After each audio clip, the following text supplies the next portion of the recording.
on board.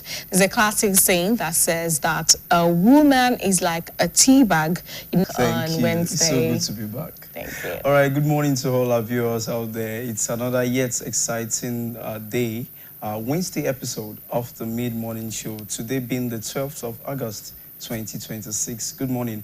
My name is Dolakbo Holaomi. Balumi, how are you? I'm good. You're looking so radiant. Oh, of course. What's the secret? I don't have a choice. You know, I only look good. Okay. Never to be caught on fresh. Obviously, yeah. Okay. As you all know, our Wednesday's episodes, we have a personality of the week. And the personality of the week is going to join us. But before she does, let's take this first feature on leadership. We'll be back. Leadership is one of the most discussed yet misunderstood concepts in the world.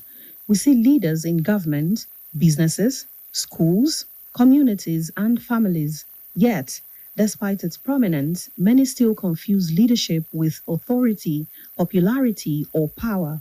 Leadership is not a position. It is influence.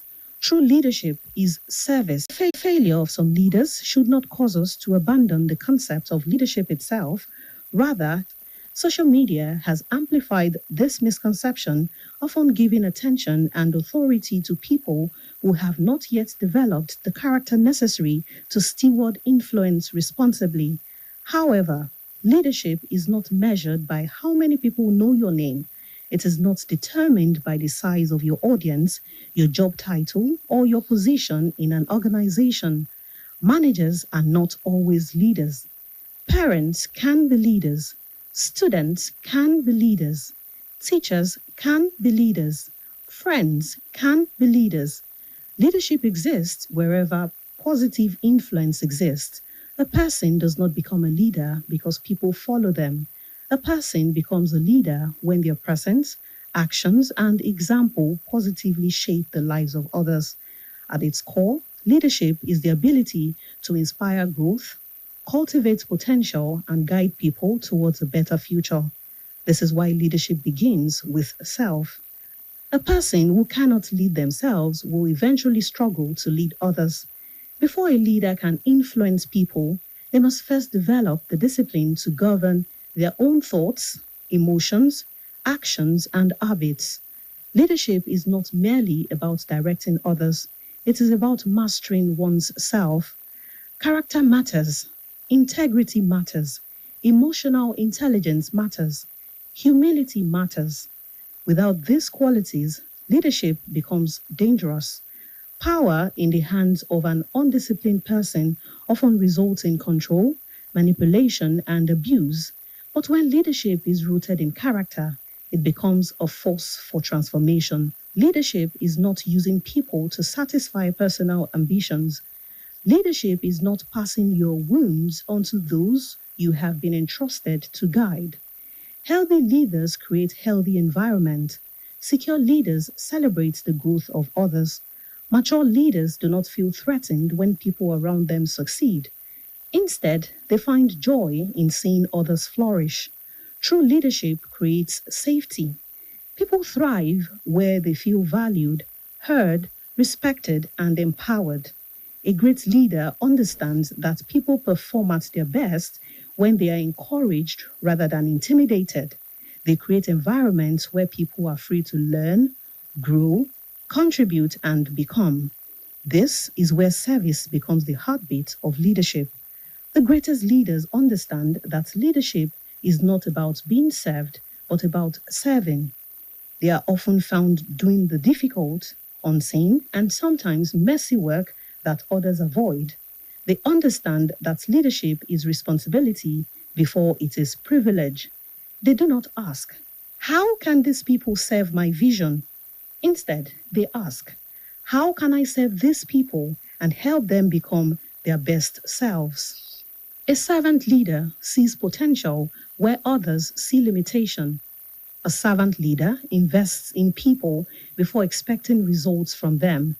A servant leader listens before speaking, understands before judging, and empowers before demanding. The best leaders understand that their influence should not end with them. They intentionally multiply themselves through people. They pour their knowledge, values, wisdom, experiences, and convictions into others, not to create replicas of themselves, but to raise individuals capable of carrying the vision further than they ever could. True leadership is not threatened by growth in others. In fact, it actively pursues it. They recognize potential, nurture it, challenge it, and create opportunities for it to flourish. This kind of leadership requires humility.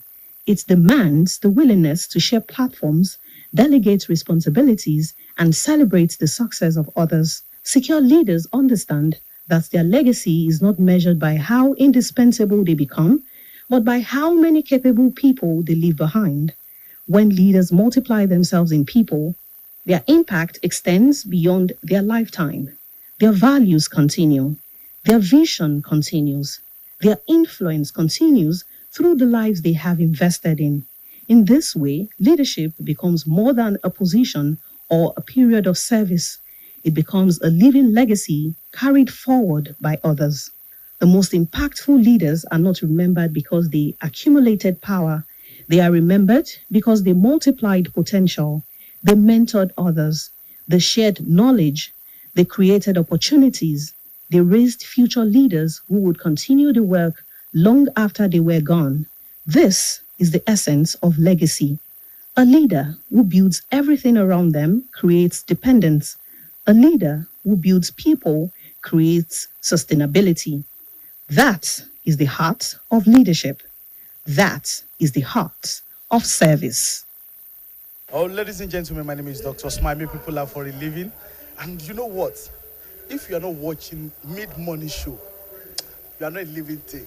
Do you know the meaning of living thing? Non-living things, they can't see, they can't hear, they can't even see anything, so you are not watching. But ladies and gentlemen, keep it locked down. My name is Dr. Smile. People are for a living. So you're a living thing, so you should watch Mid-Morning Show. Absolutely. You're welcome back. It's still the Mid-Morning Show on BCOS Television. And yes, we have our guest with us already, a personality of the week. She's a historian, an educationist, a researcher, a gender activist, a public speaker, a writer. Dr. Mutiat Oladejo. Good morning, ma. Good morning. Thanks for having me. You're welcome. It's nice to be here. Thank you, ma. Thank you for honoring our invitation. Thank you very much. All right, so your personality of the week, and we're going to be x-raying your life, looking at the childhood experiences and how you journey in life. So yes, let's start before the doctor, before the thesis, before the postgraduate studies, before the primary and before the secondary education. Who is Mutiat? Thank you. Thank you once more for having me. Let me start this way, that the foundation to Mutiat actually started from University of Ibadan. Oh. Okay. Yes, my father joined the services of the university in 1982 as an auditor. Oh, wow. So a year later, he gave birth to me. And a year after I was born, he moved into the university quarters. Wow. And so, I mean, for 25 years of my life, I lived in the university quarters, even though I'm from Ibadan. Okay. So the essence of living in the university quarters is not as if I was cut off from the background, because all my great-grandparents are from Ibadan. Wow. So down from my great-grandparents to my father, they are all Ibadan. So from Yeme to Aladorin, to Benla, to Eleta, to Muslim, and to Ojaba, and then that's my life. So while I was growing up in the university, I had connections with all the spaces. So you go there for holidays? Holidays, I mean, my grandparents, to do layer with them, holidays, then family members here and there in Ibadan. Okay, so you said your dad had you the first year he moved into the university. So how about your siblings? How many siblings do you have? I think I have 2 brothers. Oh, so you're the only girl. I am the only girl and the first. Oh. So I have 2 brothers. My younger brother is a lawyer, and the other younger brother is on his PhD. Wow. Yeah. Okay, so how has been your relationship with them, growing up? How's it been like? Yes, me and my younger brother, who is a lawyer, it's just 2 years between us. So it's like I technically raised him. Wow. So, I mean, me and my younger brother, who is a lawyer, we technically did life together. I mean, around Ibadan. He attended University of Ibadan for his first degree. Okay. So I went to University of Ilorin. Ilorin. But of course, growing up in the university quarters, you know, the university quarters, it's more like a global space in a way. Back then? Yes, Okay. it's a global space because as at the 80s, you still have foreigners around in Nigerian universities. So you get to see Indians, you get to see British, you get to see Ghanaians, Liberians living together in the university quarters. Then you get to see Igbo, you get to see people from the north, from the Niger Delta area. We were all living together in the university quarters. Even though the houses were structured in such a way that it's a mind your business life. Wow. But then the sense of communalism that comes from the town or that comes from our culture still manifests in the way we dealt with ourselves in the quarters, because despite the fact that we close up ourselves in our houses, there is still a way people connect with each other in the university quarters. So as children, during holidays, this is August, we look forward to this time because we look forward to our parents leaving the homes. And when they leave to their offices, we move out of the house, and people from various places, children from other houses too, we come out together. Then we go around the university quarters, and what do? We just wander around because, you know, there are trees, there are lots of natural resources. So we move around. Then apart from the boys will play football, the girls, you know, we draw all these 10 things on the floor. We do all those. Then we climb things around. It's because there was no fear of insecurity per se. Gbomo. I think there was a little bit of fear of gbomo then. That don't talk to strangers. They are gbomo. But then it didn't resonate with us so much because we were free. So we moved around. We were climbing trees. We climbed trees to go and pluck mango, pluck orange. We have this sack that we take along. Then we pile all everything inside the sack. Then when we get to a spot, we now distribute it. You now use your dress to pack your own. Then when you now get to the house, so that your parents will not know that you have packed, you now go and look for some corner in the house to keep the oranges or mangoes. And then some of the houses we go then to pluck these mangoes and oranges in the university quarters, they are like bungalow houses. And they put security in those places. So we will now look at security. Shombo. Is it coming? You have a batch. A set to be looking, another set is plucking, another set is ready. So the moment the security comes, they say, we just and all of us will run away. So I mean, those are the kinds of experiences I had as a child. We look forward to having August. Then the moment our parents say, you have to go and start summer lesson. I think that educational aspect. They take us to summer lesson. Also, the summer lessons were interesting then because we do little work. It's not about work like they do in contemporary times. A little bit of work, we do cooking. We do a lot of extracurricular activities.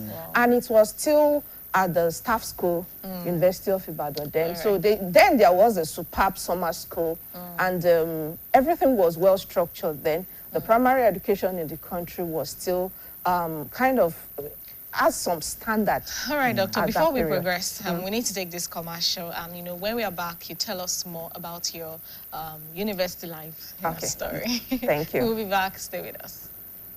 The home is under attack, but not for long, because Hypo is here. Dirty floors and surfaces. Not on our watch. Dirty and stains no fit do us shakara. We got the remedy, original palasa. Hypo, go hypo. Germs always find a way back. No greed. Protect every day with Hypo. Hypo, go hypo.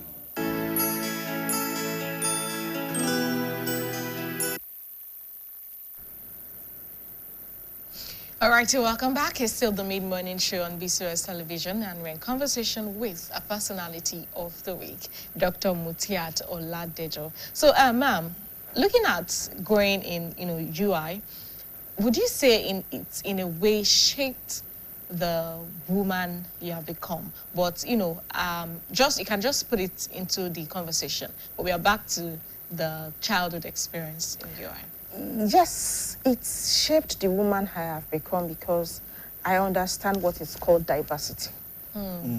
Yeah, I can say I appreciate what human diversity means because I got to meet different people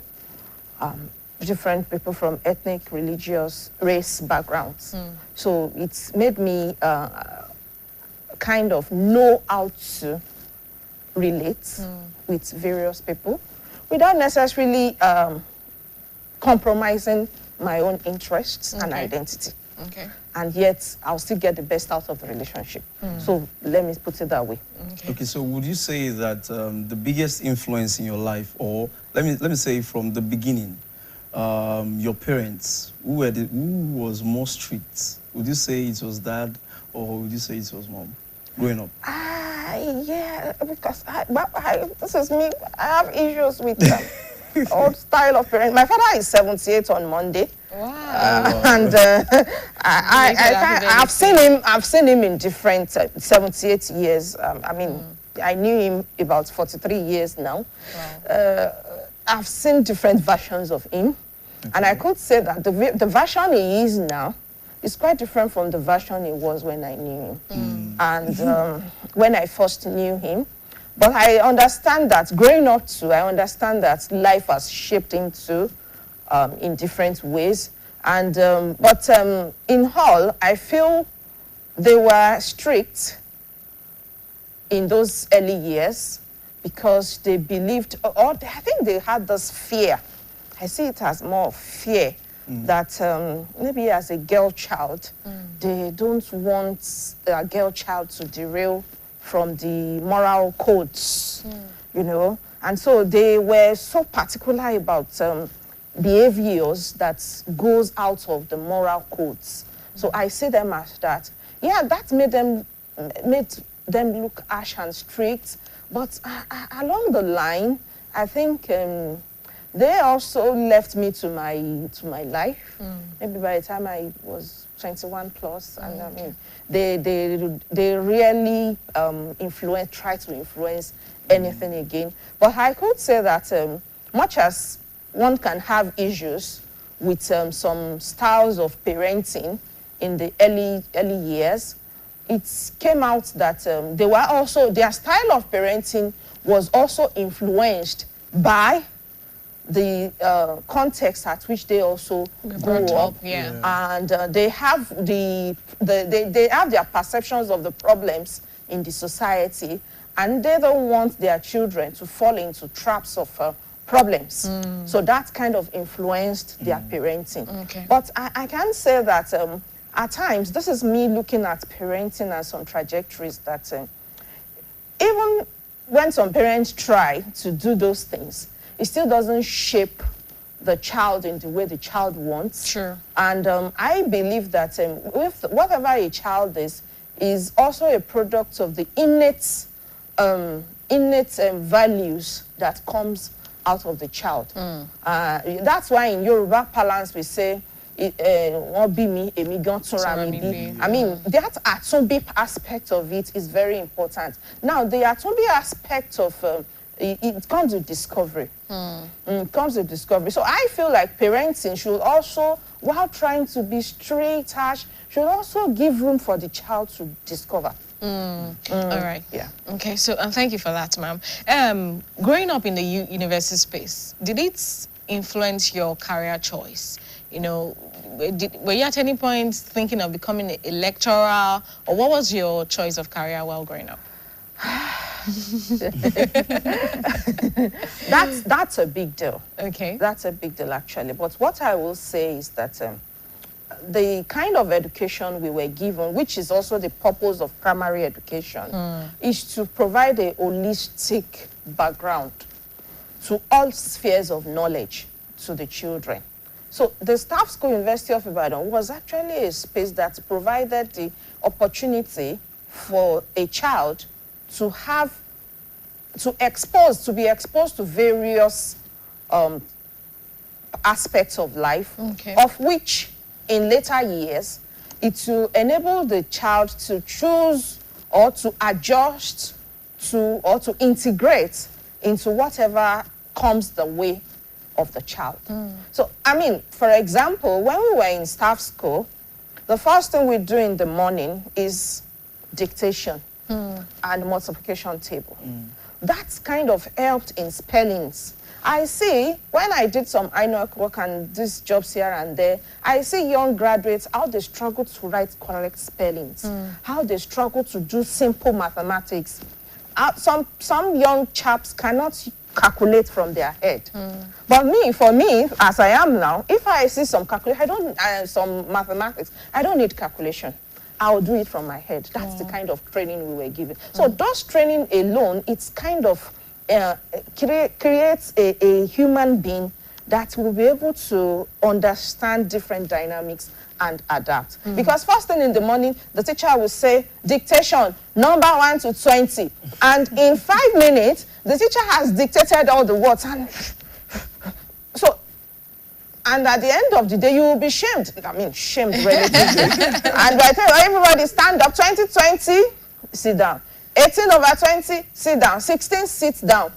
And then that kind of creates a sense of competition in life. That if I got 5/20, my colleagues will say, this one is Olojo. So that's a lot of things goes into primary education that I believe shaped the kind of person I am in contemporary times. Now at the university level. No, before the university level, you know, at that time, was there any career coming to your mind, like, I want to be a doctor, I want to be this, I want to be that, you know, back then? I think I wasn't that kind of person. Okay. Yeah, because looking back, I realized that when they asked that question, I really don't have any answer per se. Because I just feel we are going to school and we are learning everything. I really don't have any answer. I think it was at my SS1 that I started having a kind of answer to such a question. Yeah. Okay. So what was the question? What was the answer? Yes, I was placed in a science class. Okay. Well, personally, I changed it. And my father felt bad about it, that, are you okay? Do you know what you are doing? I told my father he had an expectation. He had an expectation. He was thinking about medicine, pharmacy, you know. That's their thinking in their generation. So he was thinking medicine, pharmacy, and I told him I changed it. And even when I was going to change it, they took me to the vice principal academic then. She said a lot of things. They took me to about 5 teachers. Wow. That, we don't think you should do this. I said, no, I think I want to go to the arts. What influenced your choice? Yes, I think I began to like government as a subject. I took a bit of interest in history, but the teacher that was teaching us then doesn't have good methodologies to teach it, so kind of put us off.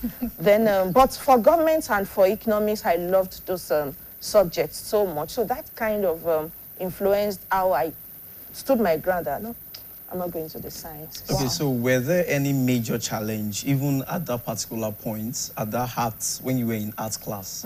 Were there any major challenge you faced that you couldn't, you know, go back home to tell your parents about? Not really.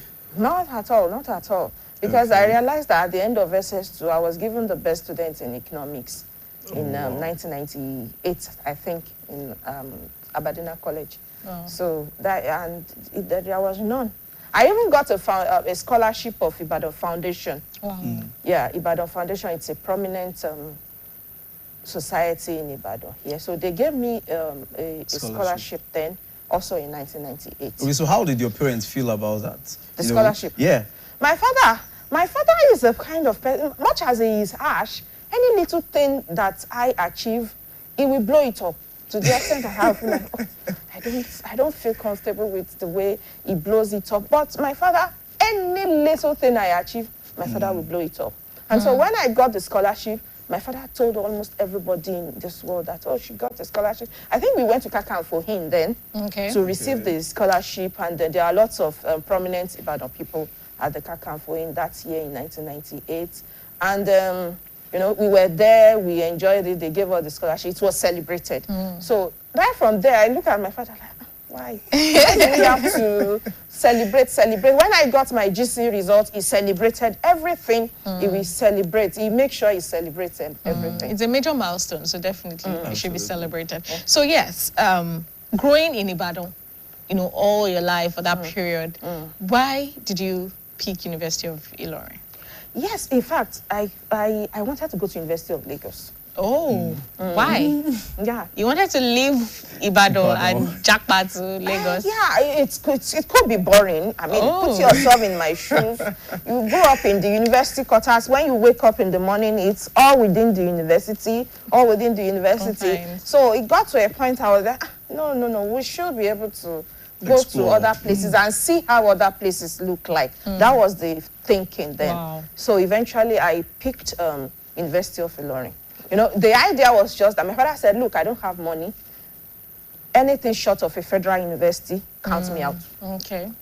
So it has always been just think of federal university, but anything out of federal university, count me out. So, and then you have to look at the geographies of the universities, where are their locations. OAU wasn't really ringing to me then, but the two universities that rang to me based on proximity was Ilorin and Lagos. Yeah. Okay, so how was the transition for you, from Ibadan moving to Ilorin, the new environment? How were you able It to was cope? like an adventure, actually. I mean, it was like an adventure. So happy, so happy. Even you were not thinking of the fact that it could be challenging. Life would throw challenges at you. It was just, at just that late teenage, you were just looking at it like, let me just go and see how life is. Even if you want to think of the challenges, you look at the challenges from the point of, I'll be okay, I'll be fine. And that was it, actually. Even when we got to university and you realize that you have to be like officially 4 in the room, but you end up being 10. the people squatting. The squatters. And then you also became squatter later years. So when you realize all that and the challenges of having to cook, you not being able squatted? to cook. I think I squatted in my 3rd year. Wow. Because I couldn't just get hostel. accommodation. And it was a hellish kind of because... you give us the details. yeah. So I mean, the transiting from home to the university was interesting because you were not even thinking of anything. You just wanted to go to experience life in new spaces. So that was what it was for me. Okay, so were there any time whereby maybe your father or your mother told you, okay, I want you to learn a particular skill, or there was something you did, Before we outside? even go to that aspect of skill, we are still talking about the university, setting. So I think she has a story about a 300 level. Yes, in my first year, I was actually so sick. To the extent that I kept going to the University Health Center to take injections and everything. And I looked at myself, I said, sure, leaving the place where your parents are and coming here, because I think the sickness lasted for a month. I was going to classes, I became so lean, diarrhea, vomiting, everything together. And I looked at myself that, this is not funny, but I think eventually I got all right, and it continued like that. So that was year 1 experience. Okay. Year 2, then I realized that maybe the water I take, the kind of food was affecting me. So year 2 was, I got a space, accommodation space, but it was very crowded, and we ended up... Lagos hostel?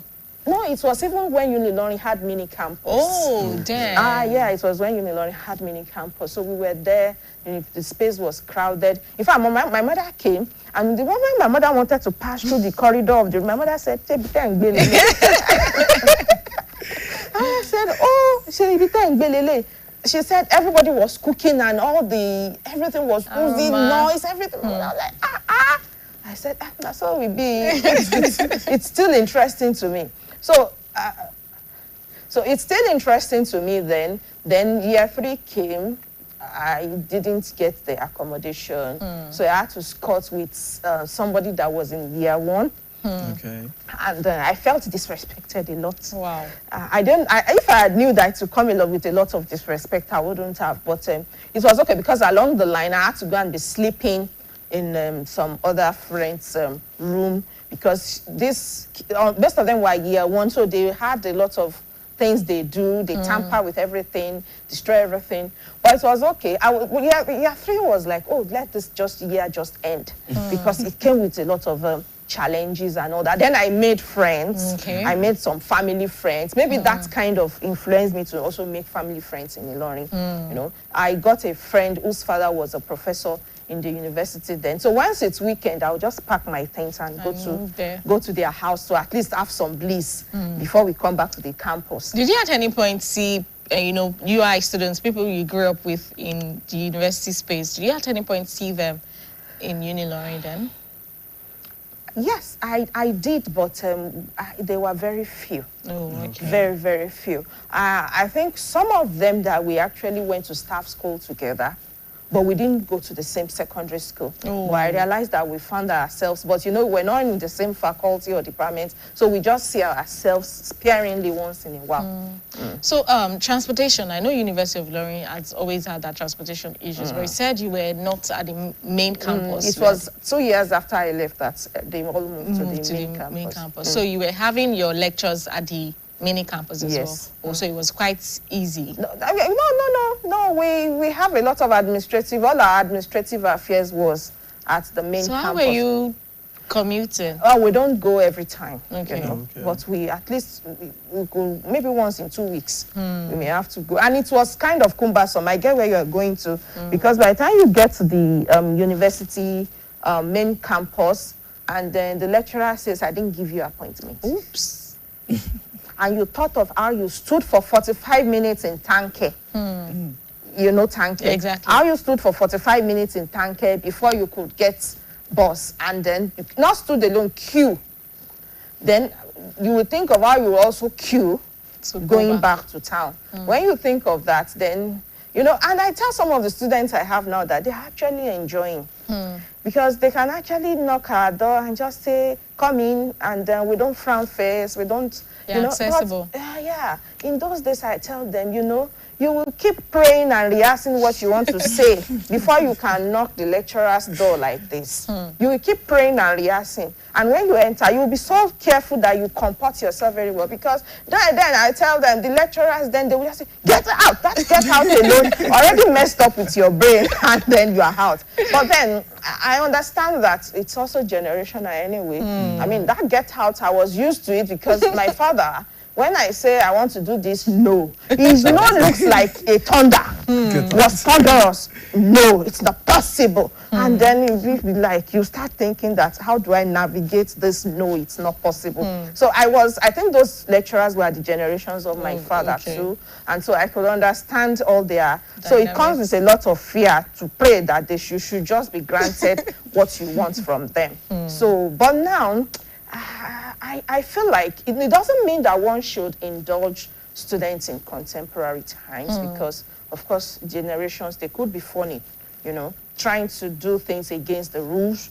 But at the same time, I believe that there is a way one could navigate, not allowing them to do things against the rules, but at the same time, let them have a sense of connection with the lecturer. Because we never had a kind of sense of connection with our lecturers. The sense of connection was so bad that by the time we left universities, and some of them saw us in spaces, and they'll be like, hey, did you pass through? I say, yes, sir, yes, ma'am. I never. Because these people will always shout at us, so how would you know us? And so those are the kind of experiences. All right, Doctor. We still have more questions for you, but, you know, we need to take this commercial. We'll be back. Stay with us. The home is under attack, but not for long, because Hypo is here. Dirty floors and surfaces. Not on our watch. Dirty and stains no fit do us shakara. We got the remedy, original palasa. Hypo, go hypo. Germs always find a way back. No greed. Protect every day with Hypo. Hypo, go hypo.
right, you're welcome back, and it's still the mid-morning show on BCOS television, and we have our guest. We have Dr. Mutiat Oladejo.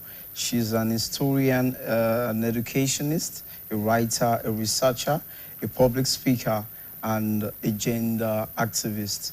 All right, so you were talking mainly about your life in Unilorin. Then, now, how about life after Unilorin? Where did you go to for service? Yeah, I actually left Unilorin November 30, 2004. And I think just like by December 10, 2004, the Senate of the university sat, and you know, I graduated with a second class upper. And to have first class was not, was almost impossible then. Sure. I mean, very few people had first class. I mean, history. Even across disciplines, you know, it's hard first class then was, even those of us that had 2-1 were just few, maybe just 3 of us. Wow. Then, so, and we were a class of about 200. Wow. Yeah. So those are the statistics of performances then. So when I left, I think I came back home, and I was at home between that November and September 2005, because we were not processed immediately for service. So while I was at home, I actually tried, because we were talking about skills the other time. Yeah, I tried to learn some things, and I realized that each time I tell my parents that I want to do so, I just see some. They don't encourage it. Okay. Yeah, you know, because their generation have some skewed mindset about professionalism. Everything is education, school. So the concept of learning skills, they were not too attuned to it. They didn't say no, because I realized that maybe because I was already 21, so they didn't say no, but they did not encourage it. Okay. So though they did not say don't go, I went to places where I wanted to learn 1 or 2 things, and afterwards, within a short while, then the sense of making money, because in my undergraduate days, I actually wanted to be doing buying and selling. Wow. Okay. Yeah, at a point in time, buying and selling fashion accessories. I think I did that in my year 3 a little. So the concept of business was also always at the back of my mind. So I was doing all those interregnum between graduating and NYSC. I was actually thinking of a lot of things to do to make money in possible ways, but I didn't really embark on any of them. Shortly I went to teach in a private school. So in the space of that year? Yeah, wow. I went to teach in a private school for like 3 months because I felt I needed money. I like money. Money is life. Who doesn't like money? Exactly. So I felt I needed money, and I'm a kind of person that I find it difficult to beg. I find it difficult to be dependent. So I think most firstborn daughters, I find it difficult, even though I could feel vulnerable that I don't have anybody to kind of advise me or kind of help me out to think. I feel at times I'm vulnerable about that, but notwithstanding, I've been in a situation I have to navigate things myself. And so I have to weigh my options. So for me, I had to go and teach so that I could make some money for myself and all that. Because for me, I like to dress up. I realized that funding that lifestyle for me since my undergraduate days, because one thing about my undergraduate days, my favorite pano. Because my father is the type that he will believe that even if you have 2 dresses, that's all you need. Wow. Just focus on your studies. So it wouldn't give me allowance to dress up. And that kind of put me off. And so what I had to do is just to keep out of my pocket money food to buy clothes to wear. You know, it's university. You can't just be... The lifestyle cost. Yeah. So, and for me particularly, I love dressing up. So that kind of puts me in a kind of situation that I have to do things, do it for myself. Thing came into my head. So making money has always been at the back of my mind and all that. So I got to NYSC, Plateau State, just Plateau State. Wow. Okay.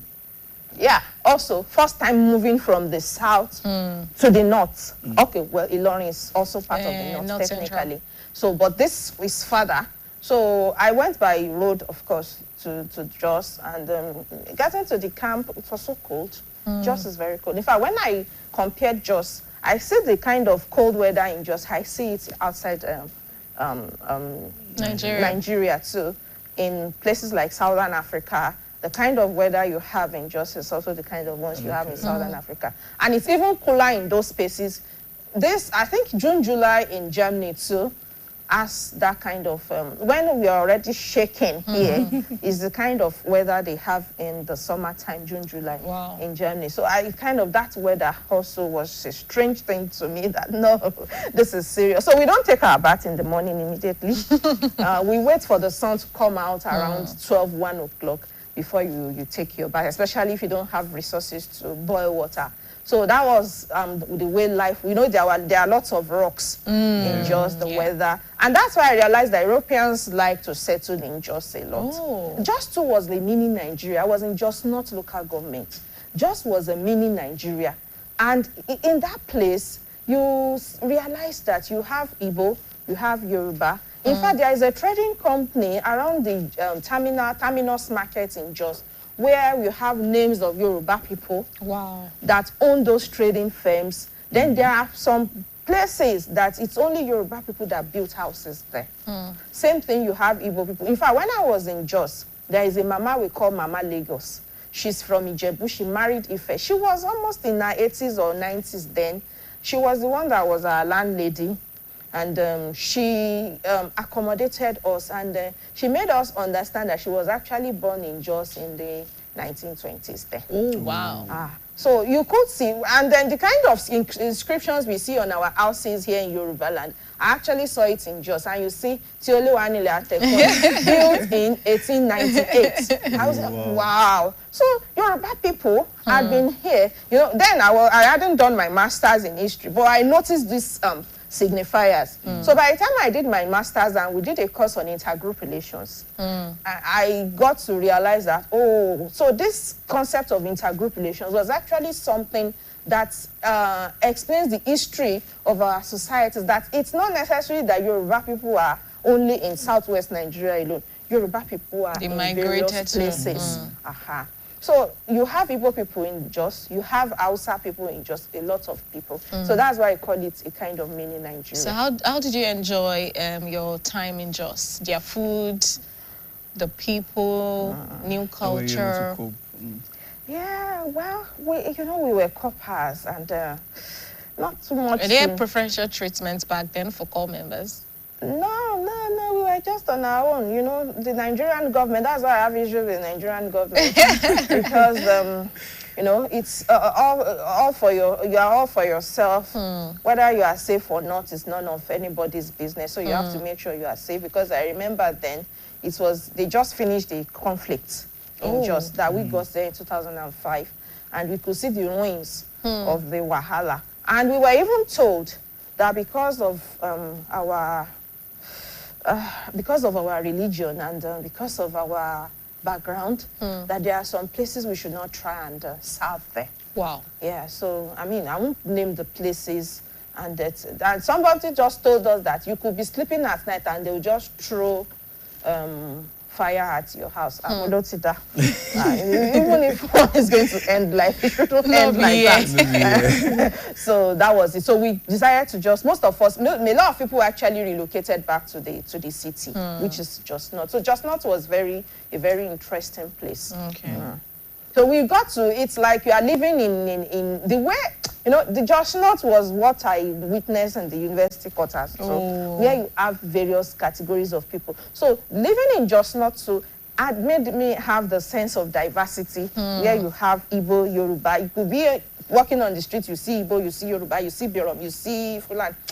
So that's what it is. Okay, so leaving Jos and coming down to Ibadan, the reception of meeting your siblings, and then you said you practically, raised your last born. So how was it for you? Coming back, did you bring goodies? Because I recall mine when I was living where I served. No, I brought potato. Irish potato and watermelon was Okay. in abundance. Okay, So so that was what you brought? Yeah, and cucumber, cabbage. Oh. So I just packed it when I was coming to Ibadan Okay. at the end of 1 year, and I gave a lot of people, families, friends.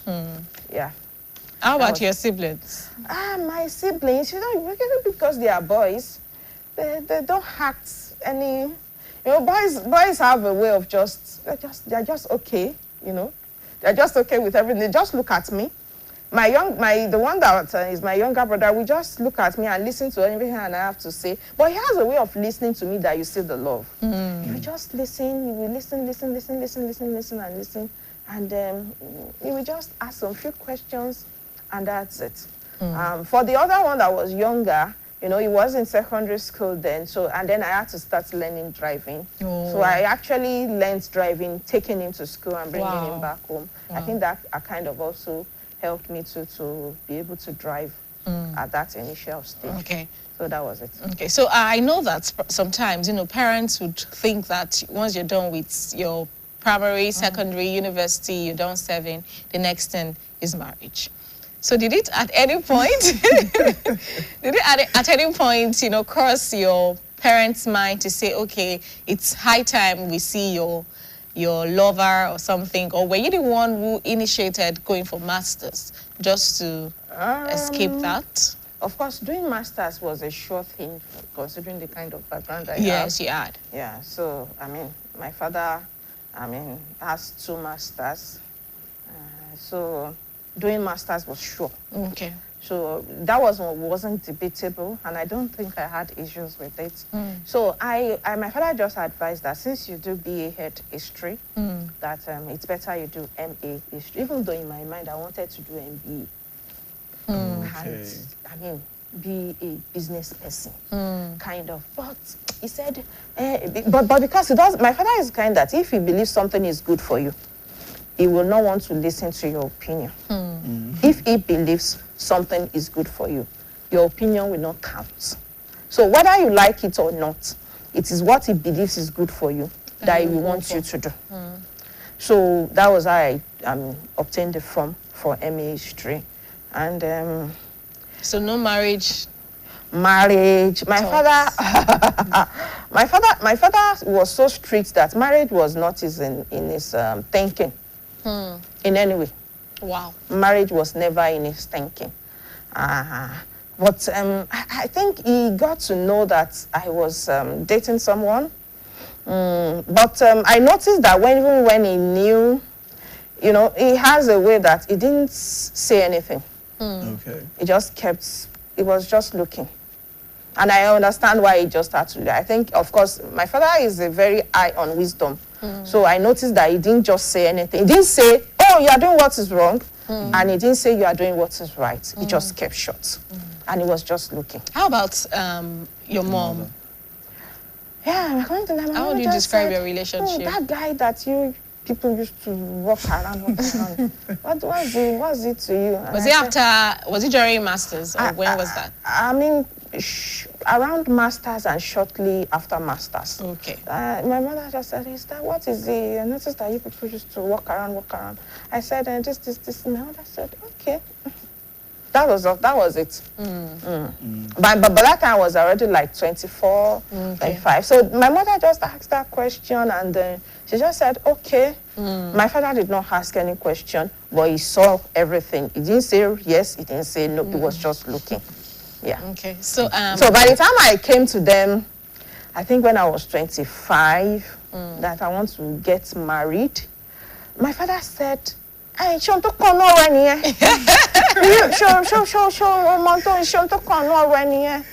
I think it was at 25 that I started lecturing at the College of Education at part-time level. Yeah, at Emmanuel College of Education, Latte campus. So at 25, I started as a part-time lecturer. Wow. I think it was also that year that I told him that I want to get married.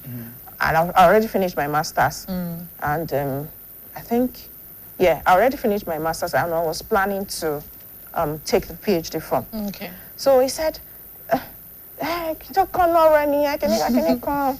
And then he said, okay, next year, not this year, that was 2008. Wow. Okay. So he said, okay, next year, give me time to plan and process everything. That was what he said. So, and then he said I should bring my husband, then I brought him. He asked him questions, he welcomed him and all that, and that was it. So he just said, just give me 1 year to plan and process everything. Okay. So we did our wedding in November 2009. Wow. Oh, wow. Beautiful. Okay. Okay, so going through your profile, before we go on the break, going through your profile, it's here that you are an author of 4 books. Yes. Okay, so how did being a writer, how did you come to being, or where did it start from? Actually, when I was doing my master's, and it was just the first semester, that was 2006, 2 of my professors said, go and bring your paper, because there were conferences in the department. Go and bring your paper that you are going to present. I said, paper? What can you master's in? What's it about paper? Then I started thinking, what do I write? I looked at the themes of the conferences. I started thinking and racking my brain. I got something. I presented the paper. Looks like, when I think of what the things I said, then I feel like, oh, God. You knew nothing. But then I said something. And so I presented the papers, and that kind of got me interested, because both of them, they actually made sure I was doing something on women. Yeah, both of them just said, if I bring this one, that's in anything outside women. Both of them say, this thing, go and do studies on women. So that was how I developed interest. So after my PhD thesis, I turned it into a book. Okay. Yeah. So again, my master's project too, eventually I turned it to a book. Wow. Then I got a postdoctoral research fund that also, I did a research, I also turned that into a book. So, and those 3 books revolve around women in different ramifications. Then the 4th book was a co-authored book, and it was about the history of the Institute of Child Health, College of Medicine, University of Ibadan. It's an institutional history where we had to look at what they have been doing in Institute of Child Health, College of Medicine from 1959 to they celebrated 60 years. Okay. So we had to do a kind of institutional history, studying what they have been doing at that institute at UCH for those years. So those are the 4 books, and I'm still trying to do more. Yeah. All right, Okay. Let's go on this short break. Please stay with us. It's still the mid-morning show.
All right, so welcome back. And that beautiful quote says that the beautiful thing about learning is that no one can take it away from you, by B.B. King. You were still in conversation with a personality of the week, Dr. Mutiat Oladejo.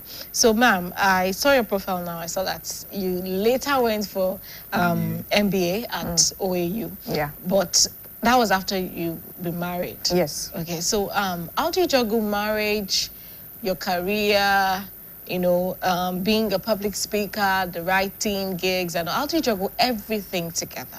Yeah, thank you. I said the me at times I feel like doing business. And so I just along the line, I felt, okay, it's not a business that you'll be doing like you are putting something on the street or the